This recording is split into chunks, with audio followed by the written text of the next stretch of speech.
Саламатсыздарбы? Бүгүнкү тема протоколдун көчүрмөсү.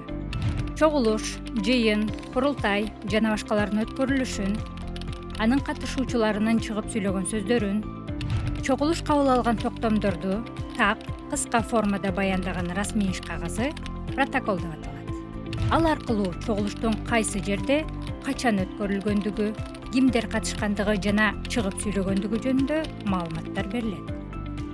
Протокол аркылуу кабыл алынган токтомдун тууралыгы жана анын аткарылышы текшерилет. Протокол кеңешме же жыйын учурунда жүргүзүлгөн жазуулардын, баяндамалардын жана жарыш сөздөрдүн тезистеринин, маалым каттардын, чечимдердин долбоорлорунун негизинде түзүлөт. Протоколдун датасы жана номери 2 сап интервал аркылуу мурдагы реквизиттин төмөн жагына сол талаачадан чегинүүсүз терилет.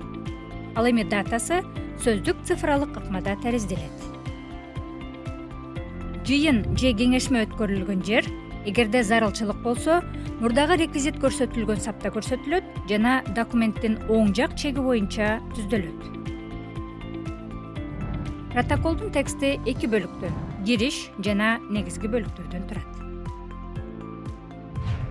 Кириш бөлүгүндө төмөнкүлөр көрсөтүлөт.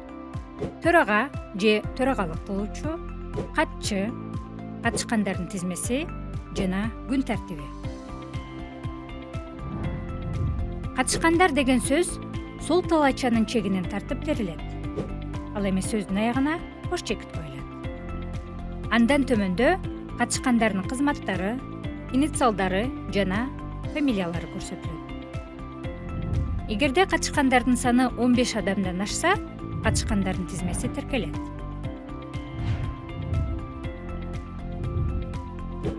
Күн тартибинин ар бир маселеси араб цифрасы менен номерленет жана анын аталышы сол талаачанын чегинен тартып басылып, жөнүндө деген сөз менен аяктайт.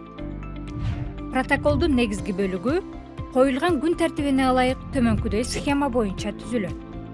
Угулду, чыгып сүйлөдү, токтом кылат. Угулду, чыгып сүйлөдү, токтом кылат деген сөздөр сол талаачанын чегинен тартып, баш тамгалар менен жазылат. Алардан кийин кош чекит коюлат. Чыгып сүйлөгөндөрдүн аты жөнү сол талаачадан чегинүүсүз жазылып, андан кийин кош чекит коюлат. Баяндамалардын жана жарыш сөздөрдүн негизги мазмуну протоколдо берилет же ага тиркелет. Токтом протоколдун текстинде толук басылат. Протоколдун негизги бөлүгү каралып жаткан маселелерди жана алар боюнча кабыл алынган чечимдерди камтыйт. Маселенин аталышы араб цифрасы менен номерленет. Алар 1 сап интервал аркылуу басылат. Мындан кийин бул маселе боюнча кабыл алынган чечим көрсөтүлөт. Протоколдор кыскача формада жазылышы мүмкүн. Мындай учурда маселенин талкуусу жазылбайт жана ал боюнча кабыл алынган чечим гана белгиленет. Бул учурда күн тартиби жазылбайт. Катышкандардын тизмеси протоколдун негизги бөлүгүнөн үзгүлтүксүз сызык менен бөлүнөт. Протоколго жыйынга төрагалык кылган адамдын жана катчынын кол тамгалары коюлат. Коюлган кол тамгалар тексттен жана бири-биринен 2 сап интервалга ажыратылып жазылат. Протоколдордун көчүрмөлөрү зарыл болгон учурларда таратуу көрсөтмөсүнө ылайык кызыктар мекемелерге жана кызмат адамдарына жөнөтүлөт.